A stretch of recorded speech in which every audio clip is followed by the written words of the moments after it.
Hello guys, সবাইকে নমস্কার। তো এখানে দেখতে পাচ্ছেন একটা কলা গাছ। তো বাহিরে অনেক রোদ উঠেছে। তো কলা গাছ যেহেতু দেখিয়েছি, তার মানে আমি একটা কলা গাছ দিয়ে আজকে একটা দারুণ রেসিপি বানাবো। তো যাই হোক, আমার বোনকে বললাম একটা কলার ডাগা ভালো করে পেড়ে আনতো।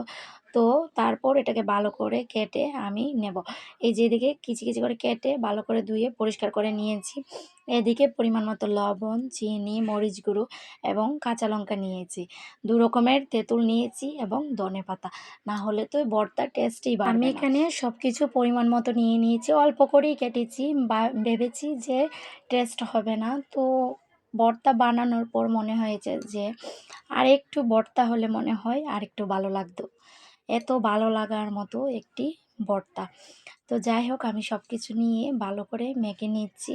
ভালো করে না মাখলে ভর্তার টেস্ট হবে না। দেখেন বন্ধুরা, কত সুন্দর একটি লুক এসেছে ভর্তা মাখাটার।